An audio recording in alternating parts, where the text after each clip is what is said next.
Hey, it's Rick. Welcome to the channel. In this video, I'll show you how I design and cast these calligraphy inkwells. I've always had an interest in calligraphy, even though I'm not very good at it. Sometimes I use an oblique pen holder, and you can't dip them in most inkwells because of how narrow the top is.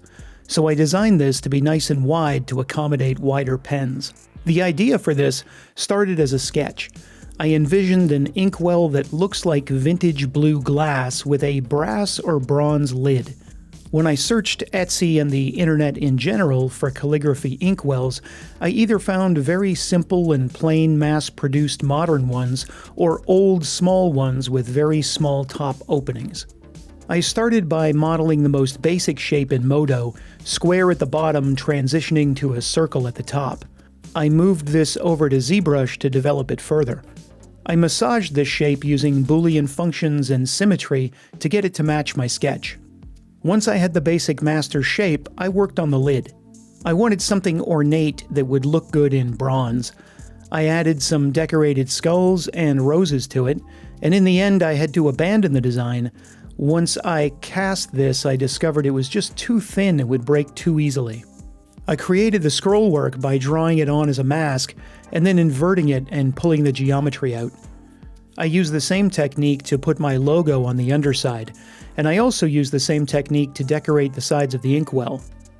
I wanted these copperplate shapes. It doesn't say anything, they're not words or letters, just typical forms you'd find in copperplate calligraphy. In the future, I might do another one in the blackletter style. Once all the modeling is done, I resin print them. The longest part of the project is creating mold masters. The parts you cast from must be perfect, or every copy will have the same blemishes and defects. I prime, putty, and sand them in several rounds before I coat them with a 2-part urethane paint to make them shiny. Then I make molds for them. To demold this one, I use compressed air injected into a hole I put through the mold. This makes them pop out pretty easy. Without this, it'd be a real struggle. I've made a video on demolding with air. I'll put a link to it. The lid is made in a different kind of mold, split into halves. It's dusted with bronze powder before the epoxy is injected. This is called cold casting. As you can see, this is not the original design. As I said, that one was too fragile, so I went through a few rounds to get to this one. It's very similar to the original, but it's thicker and stronger. I cast these inkwells in different colors and with different lid colors as well. I made this one by putting imitation gold leaf into the epoxy. These are cast in clear epoxy with some pigment added.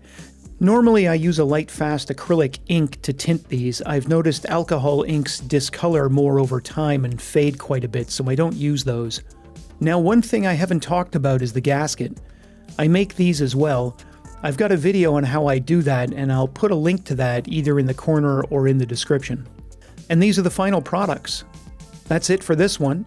I hope you've got some inspiration out of this. Don't forget to hit all the buttons on your way out, and thanks for watching.